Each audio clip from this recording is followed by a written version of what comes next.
నమస్తే Telangana, welcome to T News. నేను మమత. ముందుగా బులెటిన్లో హెడ్లైన్స్. టీఆర్ఎస్ నేతలపై అక్రమ కేసులు పెట్టి వేధిస్తున్నారు. ఖమ్మం జైల్లో లక్కినేని సురేందర్ను పరామర్శించిన కవిత.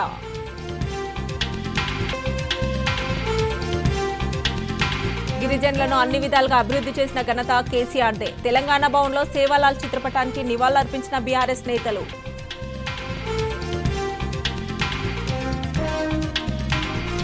తెలంగాణ రాకుంటే రేవంత్ ఇంకా ఆంధ్రలో మోచేతి నీళ్లు తాగేటోడు. సీఎం స్థాయిని మరిచి దొంగ మాటలు మాట్లాడుతున్నాడని వేముల ఫైర్.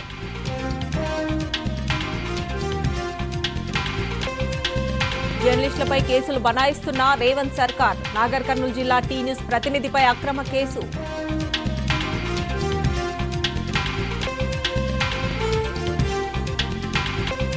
కేజ్రీవాల్ శీష్ మహల్ పై విచారణకు కేంద్రం ఆదేశాలు. అవకతవకలపై సిపిడబ్ల్యూడి నివేదిక కోరిన కేంద్రం.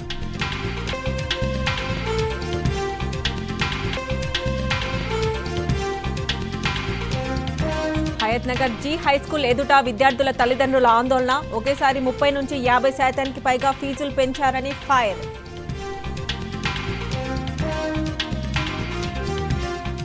సూర్యాపేట జిల్లాలో రైతులు అరిగోసపడుతున్నారు. ఓవైపు నీళ్లు లేక పంటలు ఎండిపోతుంటే మరోవైపు కరెంటు బిల్లులు కట్టలేదని అధికారులు స్టార్టర్లు లాకెళ్లిపోతున్నారు.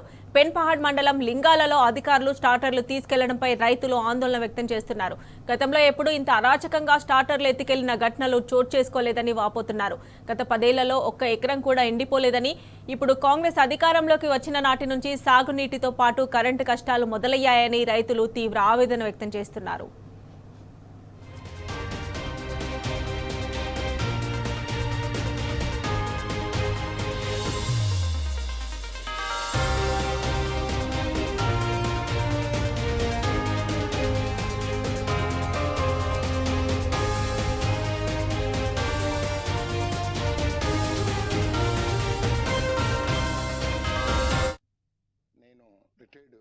ఎంప్లాయీని ప్రస్తుతం వ్యవసాయం చేసుకుంటూ జీవిస్తున్నాను. గత వారం రోజుల నుంచి రైతులు స్టార్టర్ పెట్టెలు ఎత్తుకు వెళ్ళిన దాని గురించి రైతులందరూ ఆందోళన చెందుతున్నారు. గతంలో కేసీఆర్ గారు ముఖ్యమంత్రిగా ఉన్నన్ని రోజులు ఏనాడు కానీ ఇటువంటి రైతులు బాధ పెట్టే పరిస్థితులు రాలేదు. సస్యశ్యామలంగా మా గ్రామంలో 7 విలేజ్లు ఉన్నాయి. మా సొసైటీ కింద 7 విలేజ్లు కూడా ప్రతి సంవత్సరం ఎంతో ఆనందంగా బీఆర్ఎస్ గవర్నమెంట్ ఉన్న రోజులు సంతోషంగా ఉన్నారు. ఇంతలోకే ఈ సొసైటీ వారు ఈ స్టార్టర్ పెట్టెలను ఎత్తుకొని బలవంతంగా ఎకరానికి 500 రూపాయలు వసూలు చేస్తున్నారు. ఈ రైతులు ఆందోళన చెందుతున్నారు. కాబట్టి దీనిపై ప్రభుత్వం స్పందించి రైతులను బాధ పెట్టకుండా ఉండాలని మనవి చేస్తున్నాము. మాకు సంబంధించి L27 కింద కాలువ ఉండి మా ఊర్లో కొన్ని పొలాలు పారుతాయి, కొన్ని పొలాలు పారవు. కానీ మా కాలువ చేయటానే మీ పొలాలు పారుతున్నాయి అని చెప్పి దౌర్జన్యం చేస్తూ స్టార్టర్లు ఇప్పటికి వారం రోజులైంది సార్. మన L27 సిబ్బంది వచ్చి దౌర్జన్యం చేస్తూ స్టార్టర్లు పీక్కపోయారు. కనీసం ఆ పీక్కపోయినటువంటి వైర్లకు కూడా ఇంతవరకు ఒక కరెంటు టేపు కూడా వేయలేదు. నేను మొన్న పొలంలో నీళ్లు ఉన్నాయా లేవా అని చూస్తాను పోతే చూసుకోకుండా పోతే ఆ వైర్ తగిలి పొలంలో పడ్డా. నేను ఒకవేళ నా ప్రాణాలు పోతే ఎవరు దానికి స్పందిస్తారు? ఈ గవర్నమెంట్ లో ఇలాంటి దుశ్చర్య అయితే ఇది గత 4-5 సంవత్సరాల్లో అయితే ఎప్పుడు కరెంట్ బిల్లులు కట్టలేదు మేము. ఇప్పుడు దౌర్జన్యం చేస్తూ పెట్టెలు కూడా పీకటం.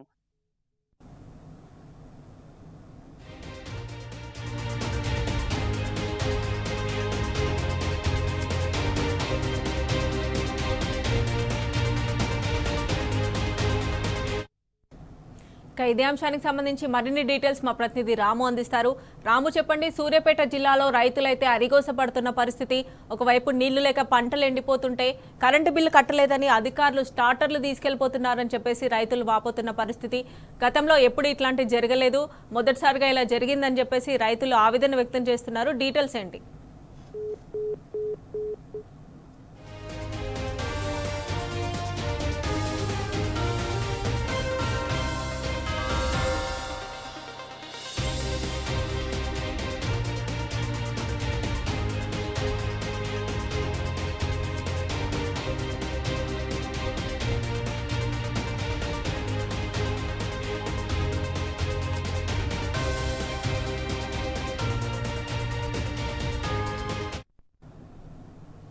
ఇదే అంశానికి సంబంధించి మరిన్ని డీటెయిల్స్ రాము అందిస్తారు. రాము చెప్పండి, సూర్యాపేట జిల్లాలో రైతులైతే అరిగోస పడుతున్న పరిస్థితి, ఒకవైపు నీళ్లు లేక పంటలు ఎండిపోతున్నాయని వారు ఆవేదన వ్యక్తం చేస్తున్నారు.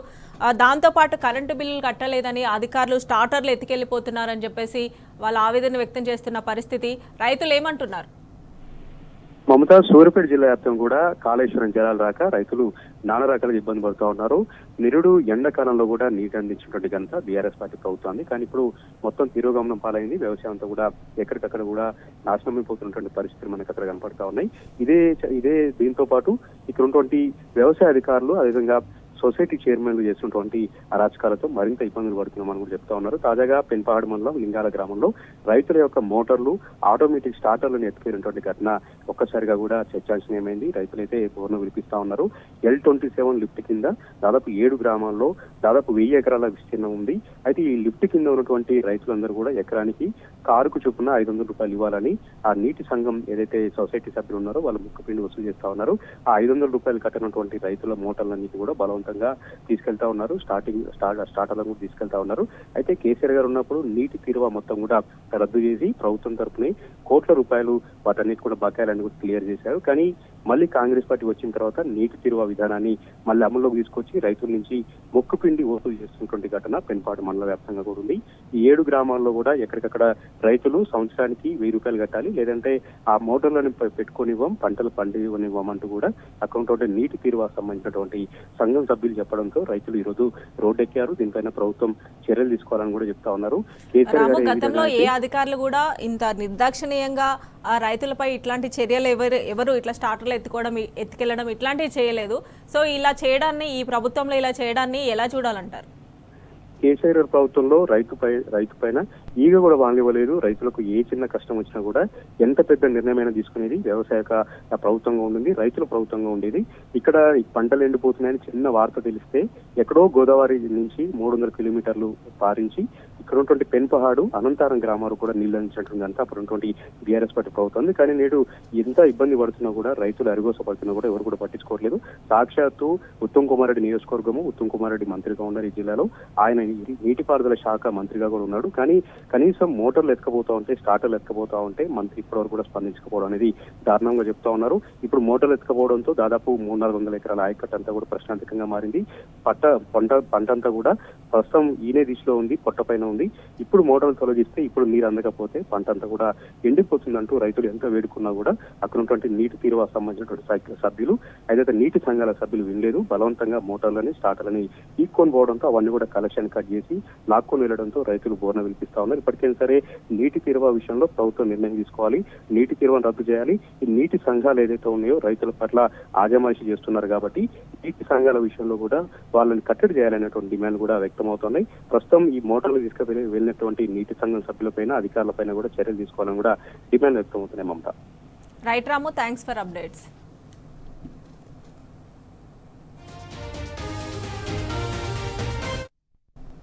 ఇక పోరాటాల వల్లనే సమస్యలు పరిష్కారం అవుతాయని ఎమ్మెల్సీ కవిత అన్నారు. ఖమ్మంలో జరిగే బీసీ రౌండ్ టేబుల్ సమావేశానికి వెళ్తున్న ఎమ్మెల్సీ కవితకు చౌటుప్పల్లో బీఆర్ఎస్ శ్రేణులు ఘన స్వాగతం పలికాయి. మునుగోడు నియోజకవర్గంలో ట్రిప్లర్ వల్ల రైతులు ఇబ్బందులు పడుతుంటే ఇటు ఎమ్మెల్యే కానీ అటు సీఎం కానీ పట్టించుకోవడం లేదని మండిపడ్డారు. ట్రిప్లర్ బాధితుల సమస్యలను తక్షణమే సీఎం రేవంత్ రెడ్డి పరిష్కరించాలని కవిత డిమాండ్ చేశారు.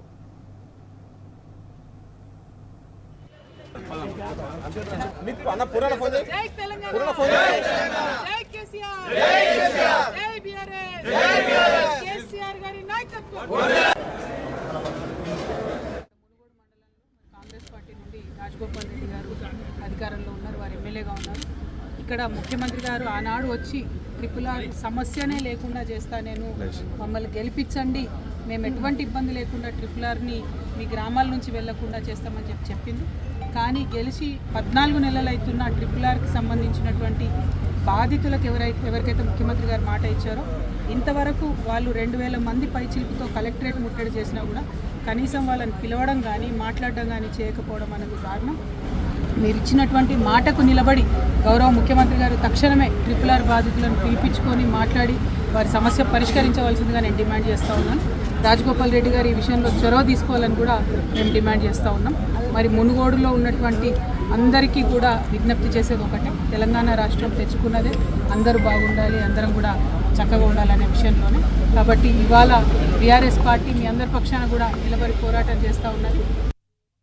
గత బీఆర్ఎస్ ప్రభుత్వ హయాంలో ఇచ్చిన డబుల్ బెడ్రూమ్ ఇళ్లను వెంటనే లబ్ధిదారులకు అందజేయాలని జైరాబాద్ బీఆర్ఎస్ నాయకులు ప్రభుత్వాన్ని డిమాండ్ చేశారు. కొత్తగా వచ్చిన కాంగ్రెస్ ప్రభుత్వం కావాలని తాత్సారం చేస్తూ లబ్ధిదారులను ఆందోళనకు గురిచేస్తోందని మండిపడ్డారు. మళ్లీ అధికారులు లబ్ధిదారుల ఇంటికి వెళ్లి ఆరా తీస్తుండటంతో తమకొచ్చిన ఇల్లు ఉంటుందో పోతుందోనని ఆందోళన చెందుతున్నారు. వెంటనే లబ్ధిదారులకు ఇళ్లను అందజేయకపోతే పెద్ద ఎత్తున ఆందోళన చేస్తామని ప్రభుత్వాన్ని హెచ్చరించారు. పేదల పట్ల ఆలోచించి మా జిల్లా అప్పటి మంత్రివర్యులు హరీష్ రావు గారి ప్రత్యేక చొరవతో స్థానిక ఎమ్మెల్యే మాణిక్రావు గారి కోరిక మేరకు జైరాబాద్ పట్టణంలో ఉన్నటువంటి నిరుపేదలు గూడు లేని వారి కోసం ఇక్కడ పోతికే గ్రామంలో 10 ఎకరాల భూమిలో సుమారు 660 డబుల్ బెడ్రూమ్ ఇళ్లను నిర్మించడం జరిగింది. ఈ యొక్క డబుల్ బెడ్రూమ్లను 2023 సంవత్సరం అక్టోబర్ 7న అప్పటి మంత్రివర్యులు హరీష్ రావు గారు ప్రారంభించి ఇక్కడ ఉన్నటువంటి లబ్ధిదారులకు ఎవరైతే లబ్ధిదారులు ఉన్నారో వారికి పట్టాలను కూడా అందించడం జరిగింది. కానీ ఇప్పటికి కూడా 2 సంవత్సరాల కాలం పూర్తయినప్పటికీ కూడా కొత్తగా వచ్చిన కాంగ్రెస్ ప్రభుత్వం లబ్ధిదారులకు ఇళ్లను ఇప్పటివరకు అప్పచెప్పట్లేదు. ఏదో కుంటు సాకులు చెప్పి వీటిని వాయిదా వేసి వస్తున్నారు. కాంట్రాక్టర్కు రావాల్సిన డబ్బులు రాలేవని చెప్పి గతంలో ఇళ్లను ఇస్తలేమని చెప్పారు. కానీ కాంట్రాక్టర్కు రావాల్సిన డబ్బులు కూడా కాంట్రాక్టర్కు అందడం జరిగింది. మేము జైరాబాద్ పట్టణ బీఆర్ఎస్ పార్టీ పక్షాన ఒక్కటి డిమాండ్ చేస్తున్నాము. ఎవరైతే అప్పుడు లబ్ధిదారులు సెలెక్ట్ చేశారో అప్పుడు పట్టాలు ఎవరికైతే అందజేశారో 1 నెల లోపల ఆ పట్టాలు పొందిన వారికి ఆ లబ్ధిదారులకు ఈ ఇళ్లను వరకు హ్యాండ్ ఓవర్ చేయాలని చెప్పి కోరుతున్నాము. లబ్ధిదారులకు కాకుండా మేము పేర్లు మారుస్తామని చెప్పి కొత్తగా 2 సార్లు 3 సార్లు ఎంక్వైరీ చేసి లబ్ధిదారులకు ఆందోళన గురి చేస్తున్నారు. లబ్ధిదారుల పేర్లు మాత్రం మారిస్తే మాత్రం మేము దానికి తీవ్రంగా పోరాడవలసి వస్తుంది. సీఎం రేవంత్ రెడ్డిపై ఫైర్ అయ్యారు మాజీ మంత్రి ఎమ్మెల్యే జగదీష్ రెడ్డి. రేవంత్ నోరు అదుపులో పెట్టుకుని మాట్లాడాలని, లేకుంటే రానున్న రోజుల్లో తీవ్ర పరిణామాలు ఎదుర్కోవాల్సి ఉంటుందని హెచ్చరించారు. సొంత పార్టీ నేతలే రేవంత్ రెడ్డిని విమర్శించే స్థాయికి దిగజారిపోయాడని ఆరోపించారు. ఈ మేరకు బీఆర్ఎస్ అధినేత కేసీఆర్ జన్మదినాన్ని పురస్కరించుకుని ఓయూలో వాలీబాల్ పోటీలను జగదీష్ రెడ్డి ప్రారంభించారు.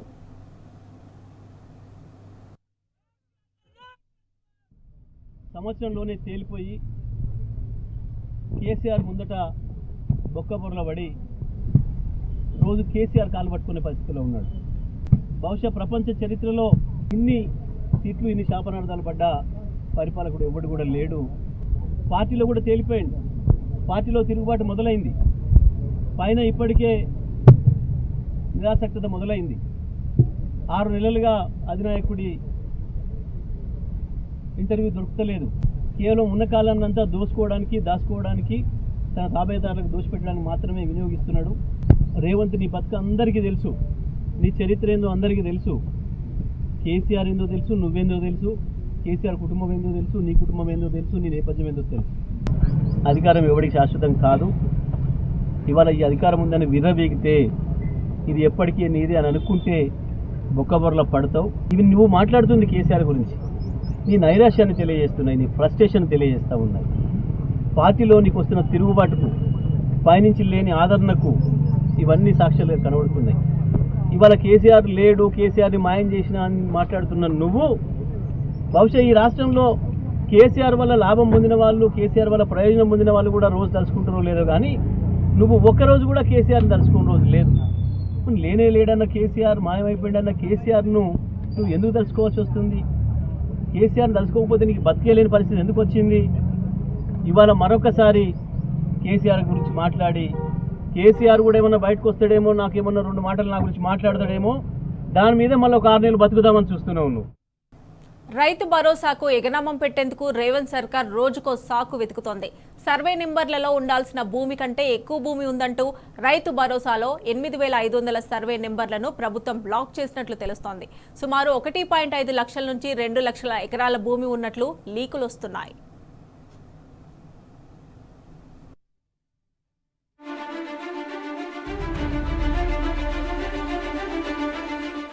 రైతు భరోసాతో అన్నదాతలను రేవంత్ సర్కార్ నిలువున ముంచుతోంది. ఏదో ఒక సాకు చెప్పి రైతు భరోసాను ఎగ్గొట్టేందుకే ఎక్కువ ప్రాధాన్యత ఇస్తోంది. పలు సర్వే నెంబర్లలో ఎక్కువ భూమి ఉందని రైతు భరోసాకు రామ్ చెబుతోంది. రైతు భరోసాలో 8,500 సర్వే నెంబర్లను ప్రభుత్వం బ్లాక్ చేసినట్టు తెలిసింది. ఈ సర్వే నెంబర్ల కింద సుమారు 1.5 లక్షల నుంచి 2 లక్షల ఎకరాల భూమి ఉన్నట్టు సమాచారం. ఈ సర్వే నెంబర్లు గల రైతుల పేర్లపై వాస్తవంగా ఉండాల్సిన భూమి కన్నా ఎక్కువ భూమి ఉన్నట్టు సర్వేలో గుర్తించారు. దీంతో ఒక సర్వే నెంబర్లో ఉండాల్సిన భూమి కన్నా ఎక్కువ భూమి ఏ విధంగా ఉంటుందనే సందేహంతో ఈ భూములను తాత్కాలికంగా బ్లాక్ లిస్టులో పెట్టారు. దీంతో ఈ సర్వే నెంబర్లు గల రైతులకు రైతు భరోసా బంద్ అయినట్టే.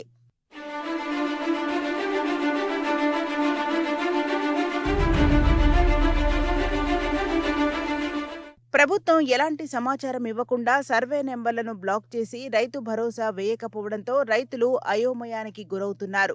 ఇప్పటికే 3 ఎకరాల వరకు రైతు భరోసా జమ చేసినట్టు ప్రభుత్వం ప్రకటించింది. అయితే 3 ఎకరాల లోపు ఉన్నవారికి కూడా రైతు భరోసా జమ కాకపోవడంతో సదరు రైతులు ఏఈఓల వద్దకు పరుగులు తీస్తున్నారు. తమకు రైతు భరోసా ఎందుకు రాలేదని ఆరా తీస్తున్నారు. వ్యవసాయ శాఖ అధికారులు వెబ్సైట్లో పరిశీలించగా ఆ సర్వే నెంబర్లను చూపించడం లేదు.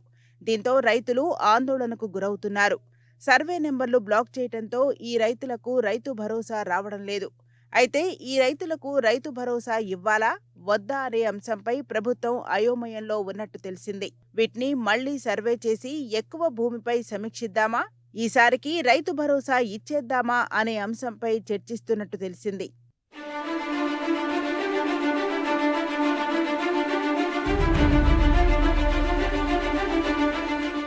రైతు భరోసా జమ చేసే క్రమంలో సర్వే నెంబర్ల వారీగా రైతుల పాస్ పుస్తకాల వారీగా భూ వివరాలను రెవెన్యూ శాఖ పోల్చి చూసినట్టు సమాచారం. ఇందులో సర్వే నెంబర్లలో ఉన్న మొత్తం భూమితో పోల్చితే పాస్ పుస్తకాల్లో అధిక భూమి ఉన్నట్టు గుర్తించినట్టు తెలిసింది. ఉదాహరణకు ఒక సర్వే నెంబర్లో పాత సర్వే ప్రకారం 10 ఎకరాలు ఉండగా ఆ భూమి ఇతర రైతుల పేర్లపై మారగా సర్వే నెంబర్లు బై నెంబర్లుగా మారాయి. అయితే ఇప్పుడు ఆ నెంబర్లన్నింటినీ పరిశీలించగా ఆ సర్వే నెంబర్లో 12 ఎకరాల భూమి ఉన్నట్టుగా రెవెన్యూ శాఖ అధికారులు గుర్తించారని తెలిసింది. ఎక్కువగా వచ్చిన ఈ 2 ఎకరాల భూమి ఎక్కడిదనే అంశంపై అధికారులు కూపీ లాగుతున్నారు. ఈ నేపథ్యంలో ఈ విధంగా వాస్తవ భూమి కన్నా ఎక్కువ భూమిని గుర్తించిన సర్వే నెంబర్లను బ్లాక్ చేసినట్టు తెలిసింది.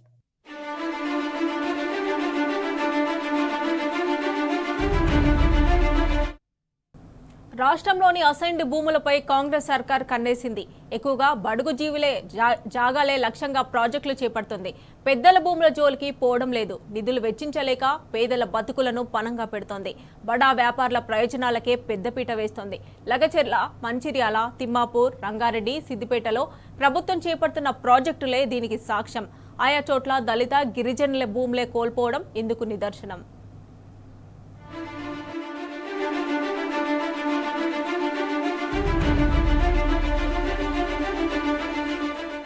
నిరుపేదల జీవనోపాధి కోసం ప్రభుత్వాలు గతంలో ఇచ్చిన అసైన్డ్ భూములపై కాంగ్రెస్ సర్కార్ కన్నేసినట్టు స్పష్టమవుతున్నది.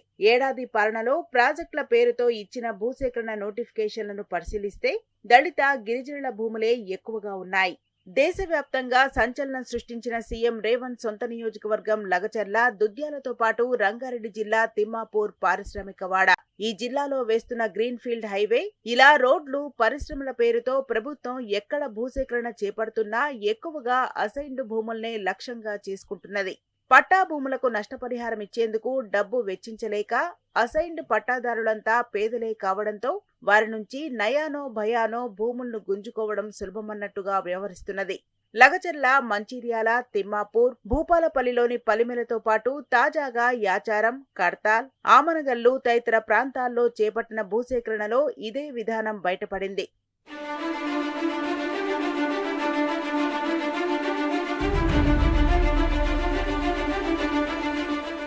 రంగారెడ్డి జిల్లా యాచారం, కడ్తాల్, ఆమనగల్లు తదితర మండలాల పరిధిలో మరో 554 ఎకరాల భూమిని సేకరించేందుకు ప్రభుత్వం నోటిఫికేషన్ జారీ చేసింది.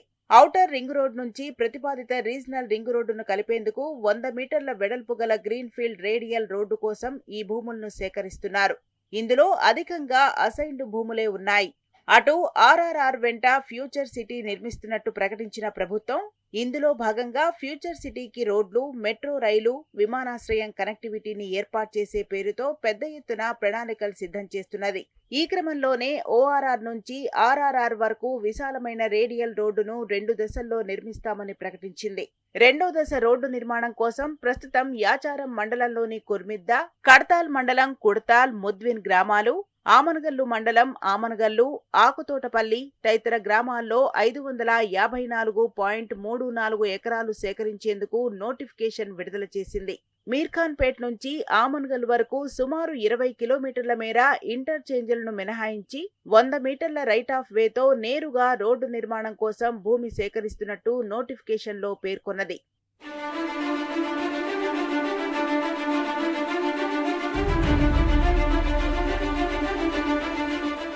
రేడియల్ రోడ్డు కోసం నోటిఫై చేసిన భూముల్లో పట్టా, అసైన్, సీలింగ్ ప్రభుత్వ భూములున్నాయి. ఇందులో 70 నుంచి 80% అసైన్ ప్రభుత్వ భూములే ఉన్నాయని స్థానిక రైతులు చెబుతున్నారు. వీటికి ఆనుకొని కొందరు పెద్దలకు సంబంధించిన భూములున్నా వాటిని తీసుకోకుండా ఉద్దేశపూర్వకంగా అలైన్మెంట్ ను తమ భూముల నుంచి వెళ్లేలా చేశారని దళిత రైతులు ఆరోపిస్తున్నారు. అలైన్మెంట్ రూపొందించడంలో సర్కార్ వివక్ష చూపిందని మండిపడుతున్నారు. ఈ భూములకు సంబంధించి రంగారెడ్డి జిల్లా కొంగర కలాన్లో ఉన్న శంషాబాద్ స్పెషల్ డిప్యూటీ కలెక్టర్ కార్యాలయంలో మరిన్ని వివరాలు పొందవచ్చని నోటిఫికేషన్లో తెలిపారు. భూసేకరణ చట్టం ప్రకారం భూముల్లోకి ప్రవేశించడం, సర్వే చేయటం, కొలతలు తీసుకోవడం, తవ్వకాలు జరపడం, బోరు వేయటం, ఇతర చర్యలు చేపట్టడానికి సంబంధిత అధికారులకు పూర్తి అధికారం కల్పించినట్టు వెల్లడించారు. ఈ భూముల క్రయ విక్రయాలపై నిషేధం విధించారు.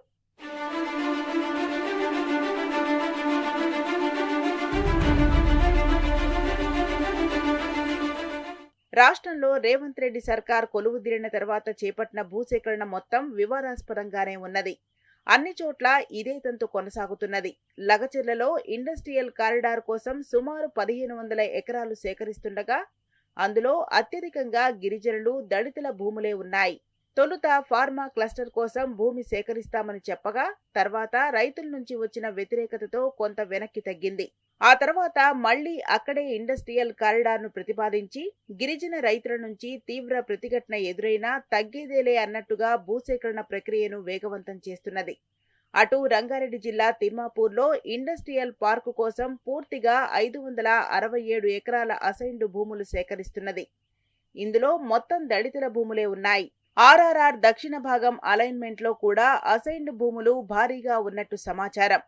మంచిర్యాలలో పారిశ్రామిక వాడ కోసం హాజీపూర్ మండలం వేంపల్లి, పోచంపాడు గ్రామాల్లో 276 ఎకరాల సేకరణకు సర్వే జరుగుతోంది. ఆ తర్వాత నోటిఫికేషన్ జారీ కానుంది. ఇందులోనూ దళితుల భూములే ఎక్కువగా ఉన్నాయని చెబుతున్నారు. వీటిని 2009లో నాటి ప్రభుత్వం అసైన్డ్ చేయగా గత నెలలో కొందరు కాంగ్రెస్ నేతలు ఈ భూములు ఇవ్వాలని బెదిరించి సంతకాలు చేసుకున్నారని రైతులు ఆరోపిస్తున్నారు. జగిత్యాల జిల్లా భీమారం మండలంలో సూరమ్మ చెరువు కుడి కాలువ నిర్మాణం కోసం భూపాలపల్లిలోని పలిమెరలో సిమెంట్ కంపెనీ కోసం భూసేకరణ జరుగుతోంది. ఈ ప్రాంతాల్లోనూ 1-2 ఎకరాల్లోపు భూములున్న నిరుపేదలే వారికిచ్చిన అసైన్డ్ భూములను కోల్పోతున్నారు. కానీ ఎక్కడా కూడా రేవంత్ సర్కార్ పెద్దల భూముల జోలికి వెళ్లకపోవడం గమనార్హం.